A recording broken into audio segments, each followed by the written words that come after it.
Assalamualaikum warahmatullahi wabarakatuh. Kami dari kelompok 8 Perencanaan Kota kelas C ingin mempresentasikan mengenai elemen perancangan kota di kawasan Central Business District Koridor Galaxy Mall, Kota Surabaya. Perkenalkan, nama saya Rizky Widya Mardika dengan NRP akhir 1105 dengan rekan saya Aunika Dorothea dengan NRP akhir 1093 dan Fatandika Mutakin NRP 1098 dan Krisna Dharma Laksana dengan NRP akhir 1118. Masuk ke gambaran umum sendiri, yaitu perancangan kota berperan penting dalam menciptakan lingkungan yang nyaman dan berkelanjutan. Kawasan koridor Galaxy Mall Surabaya sebagai pusat ekonomi dengan aksesibilitas tinggi perlu dievaluasi guna memastikan pengembangan optimal yang ramah pejalan kaki, mendukung aktivitas masyarakat, dan berkelanjutan. Kemudian tujuan dari studi ini adalah satu, mengidentifikasi elemen-elemen perancangan kota di kawasan koridor Galaxy Mall. Dua, menganalisis karakteristik elemen-elemen perancangan kota di kawasan koridor Galaxy Mall. Tiga, mengevaluasi potensi dan permasalahan elemen-elemen perancangan kota di kawasan koridor Galaxy Mall. Dan yang keempat, mengkaji faktor-faktor yang mempengaruhi pengembangan elemen-elemen perancangan kota dalam menciptakan karakteristik, identitas, dan citra ruang di kawasan koridor Galaxy Mall. Baik, selanjutnya saya akan menjelaskan mengenai analisis guna lahan. Yang pertama itu dari kondisi existingnya, tata guna lahan di sini terdapat tata guna lahan perdagangan dan jasa, kemudian perkantoran dan permukiman. Kemudian untuk potensinya sendiri itu eh, wilayah kita sesuai dengan peruntukan lahan yang ditetapkan di RT/RW Kota Surabaya serta konektivitasnya yang baik antar guna lahannya. Sedangkan untuk masalahnya sendiri itu terdapat guna lahan yang belum terkoneksi dengan baik yang dapat mengganggu aksesibilitas pengguna. Selanjutnya itu ada bentuk dan masa bangunan. Untuk kondisi existingnya, dari pengaturan blok, bentuk blok berupa grid persegi panjang yang terkoneksi dengan jalan arteri primer, yaitu Jalan Dr. Insinyur Haji Soekarno. Kemudian untuk pengaturan kaflingnya itu bentuk kafling rata-rata berbentuk persegi panjang dengan fungsi terbanyak diperuntukkan untuk komersial. Dan untuk pengaturan bangunan, masa bangunan di sini dominan sedang, yaitu berlantai 2 dan ada yang besar sekitar 30 lantai, yaitu mall dan apartemen. Kemudian bangunan di sini cenderung menghadap timur dan barat, dan muka bangunannya yang menghadap barat akan terkena sinar matahari dari barat juga, sedangkan muka bangunan yang menghadap ke timur akan terkena sinar matahari dari timur. Untuk potensinya sendiri, bentuk blok dan kafling yang teratur cenderung mendukung efisiensi tata ruang, mempermudah pengelolaan infrastruktur, dan meningkatkan keteraturan visual kota.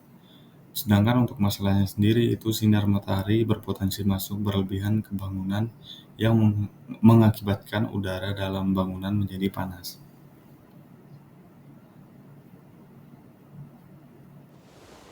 Perkenalkan, nama saya Ewini Dorothea dengan NRP akhir 1093. Selanjutnya yaitu sirkulasi dan parkiran. Untuk kondisi existingnya sendiri terdapat beberapa. Yang pertama, pergerakan kendaraan cukup tinggi di jalan utama, kemudian terdapat penanda bus stop yang jelas, sirkulasi kendaraan pribadi terstruktur dengan baik, sistem parkir berupa semi otomatis dan juga off-street, kemudian jalur pelayanan melalui pintu loading in, kemudian sirkulasi pejalan kaki dan pesepeda belum optimal, dan yang terakhir terdapat pedestrian linkage berupa jembatan penyeberangan. Untuk potensinya, yang pertama, bus stop dapat dikembangkan menjadi halte. Kemudian sistem parkir menghemat SDM, vegetasi memadai di median jalan, dan sistem sirkulasi kendaraan pribadi yang terstruktur. Kemudian untuk masalahnya, yang pertama terdapat kemacetan di beberapa titik. Yang kedua, jalur masuk loading dan parkir motor berada di jalur yang sama. Kemudian yang berikutnya, beberapa pedestrian belum memadai atau belum memenuhi syarat. Dan masalah yang terakhir yaitu jembatan penyeberangan tidak dapat digunakan di luar gedung mall, jadi hanya dapat digunakan di dalam gedung mall. Selanjutnya adalah elemen perancangan kota ruang terbuka. Pada kondisi existing ruang terbuka di kawasan koridor Galaxy Mall, terdapat sistem ruang terbuka privat untuk penghuni apartemen dengan pepohonan hijau. Lalu untuk sistem pepohonan data hijau, terdapat pohon besar, vegetasi terawat, dan tanaman hias di sekitar bangunan. Lalu ada area jalur hijau yang terdapat pohon besar dan semak rapat pada median jalan, namun kurang optimal pada sisi jalan. Lalu untuk potensinya terdapat vegetasi hijau, terawat dan juga rapi, dua kontribusi terhadap nilai estetika lingkungan, penataan median jalan yang rapi, dan berpotensi menciptakan lingkungan yang sejuk dan nyaman. Untuk masalahnya terdapat fungsi ekologis ruang hijau yang masih terbatas, kurangnya naungan di trotoar dan minimnya kanopi hijau. Aksesibilitas ruang hijau terbatas dan integrasi ruang hijau yang belum optimal. Kemudian, faktor yang mempengaruhi pengembangan elemen ruang terbuka adalah kebutuhan sosial, kondisi iklim, kualitas udara, desain arsitektur, serta kebijakan perencanaan kota yang mendorong kenyamanan termal, estetika, fungsionalitas, dan keberlanjutan lingkungan.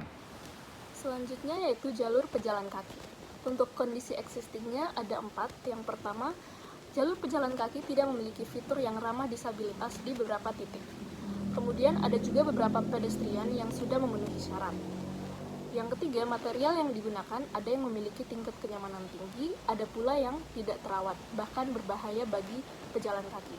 Kemudian yang terakhir memiliki peneduh berupa pohon, namun beberapa di antaranya terletak di tengah-tengah pedestrian sehingga menghalangi pejalan kaki. Untuk potensinya, yang pertama, beberapa jalur pejalan kaki sudah memiliki dimensi yang memenuhi syarat. Yang kedua, beberapa jalur pejalan kaki memiliki material dengan tingkat kenyamanan dan juga keamanan yang tinggi. Masalahnya sendiri terdapat 4 masalah. Yang pertama, tidak memiliki fitur yang ramah disabilitas. Yang kedua, beberapa titik terdapat motor yang diparkir di trotoar.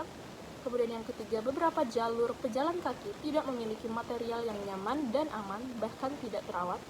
Dan yang terakhir, terdapat pohon di tengah-tengah trotoar yang menghalangi sirkulasi pejalan kaki. Oke, masuk ke elemen penanda, di mana kondisi existing, penanda parkiran, dan informasi membantu pengunjung untuk mengidentifikasi akses masuk, meningkatkan orientasi pada ruang kota koridor Galaxy Mall. Papan tanda yang ada di kawasan Galaxy Mall memiliki kejelasan teks yang baik, memudahkan pengunjung membaca informasi dengan cepat. Potensinya yaitu pewarnaan dan kualitas gambar kondisi existing sudah sangat jelas, informatif, dan tidak menimbulkan gangguan visual. Billboard modern di depan mall memberikan kesan futuristik dan mencerminkan identitas dari Galaxy Mall itu sendiri. Untuk masalahnya, yaitu penanda kurang terlihat jelas karena posisinya terlalu dalam dan terhalang oleh pepohonan sekitar. Kecerahan billboard di lokasi terlalu tinggi, terutama pada malam hari, yang mengganggu pandangan pengendara dan pengguna jalan. Baik, untuk kesimpulan dan rekomendasinya sendiri, yaitu kawasan koridor Galaxy Mall Surabaya memiliki potensi besar untuk dikembangkan sebagai area perkotaan yang nyaman, terintegrasi, dan berkelanjutan. Kawasan koridor Galaxy Mall Surabaya dapat ditingkatkan dengan memperbaiki konektivitas jalur pedestrian, memastikan fasilitas ramah disabilitas, dan mengelola ulang jalur penghubung agar tidak tumpang tindih. Resposisi, papan tanda, dan penyusunan kecerahan billboard juga diperlukan agar lebih efektif tanpa mengganggu visual pengguna jalan. Dengan langkah ini, diharapkan kawasan dapat menjadi lebih inklusif, nyaman, dan berkelanjutan. Sekian dari kelompok kami, kurang lebihnya mohon maaf. Wassalamualaikum warahmatullahi wabarakatuh.